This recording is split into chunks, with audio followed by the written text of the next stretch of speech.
Zardina Georgieva in Windsor, thank you. Now, we also spoke with three people today who are watching this situation very closely. Rob Breckenridge is the host of Global News Radio 770 CHQR in Calgary. Nigan Sinclair is a columnist with the Winnipeg Free Press. And John Ibbotson is a writer at large with the Globe and Mail based in Ottawa. And as we heard from Rob, public opinion on these protests is shifting. Certainly, I think, we see that, and maybe it reflects some of the shifting public opinion, that some of this has gone too far or gone on too long. And I think the Conservatives are sort of belatedly realizing that. I mean, both sides have really tried to play the politics of this. I think for Justin Trudeau, and it even goes back to the election where, they made a real point of saying, Justin Trudeau is the leader that's going to stand up to these kinds of elements, these sort of far-right anti-vaxxers.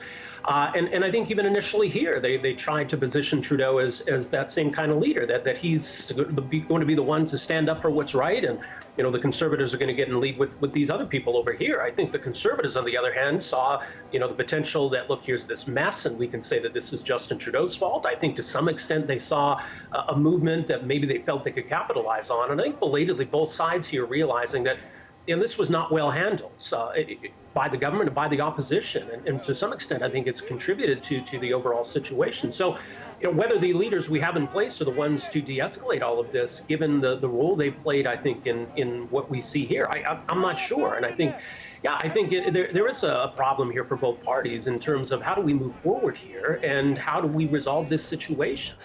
John, I'm going to bring you into the conversation because you were at Queen's Park before you were reporting in Ottawa. We talked about the pressure on Trudeau, but I'm wondering, why did it take weeks to hear from the Ontario Premier? Because it seems much of the messaging we got from the Ford government before this week was it's the Ottawa police who are responsible.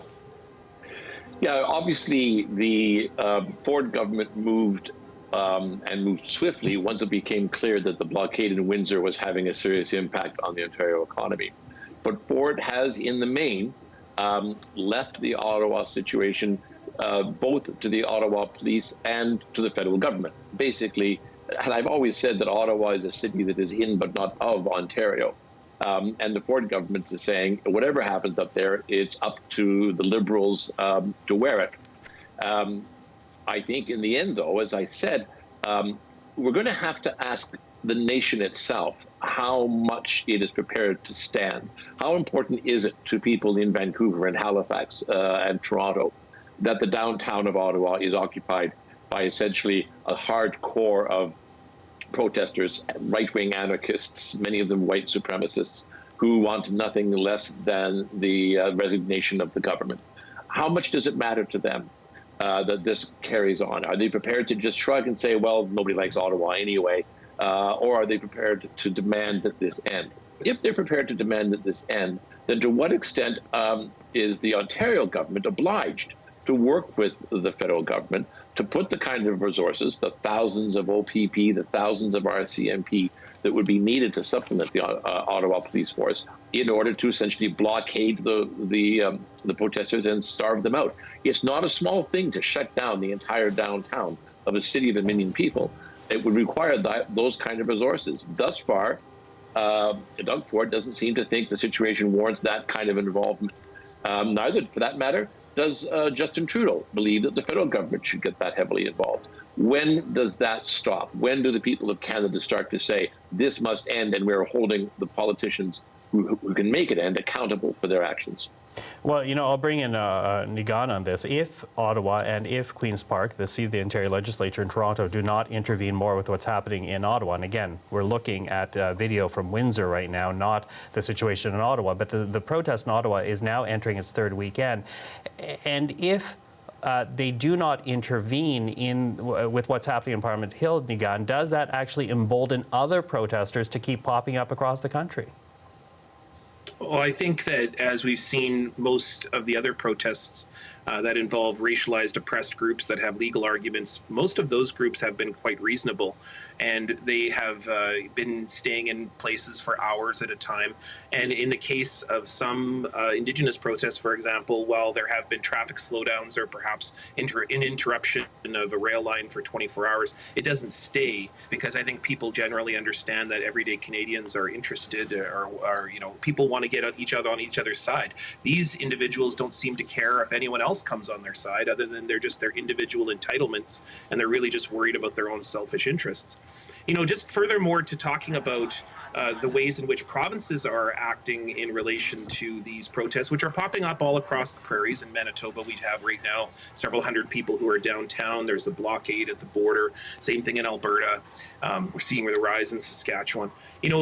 It's been very interesting to watch this wave of right-wing premiers, conservative premiers, kind of stick handle around this issue. And most of them have taken the approach, blame Justin Trudeau, blame Justin Trudeau, blame Justin Trudeau. But at the same time, Jason Kenney and Brad Wall and Heather Stephenson here in Manitoba all have these tools at their disposal in which they can engage. In fact, Jason Kenney has the Protection of Infrastructure Act, which was Bill 1 that he passed into law, which the other premiers tried to emulate and repeat, but public outcry stopped them. But they can then get an injunction quickly. Jason Kenney can immediately stop and evoke an action to stop these protests by bringing an injunction in and then starting the process of removing individuals, seizing their vehicles legally. And he can do that in Alberta, but notice that he has not done so. Because that law was intended specifically for racialized people over the issue of pipelines. And so it's interesting to watch people like Jason Kenney, but seeing Doug Ford take an action, declare a state of emergency. I mean, we have to remember Doug Ford is in a re-election campaign. He's trying his best to appeal to the majority of Ontarians, and I think he waited to see what was the lay of the land, what is going to be the ability to get me the most amount of votes in this election, in which he's suffering greatly in the polls.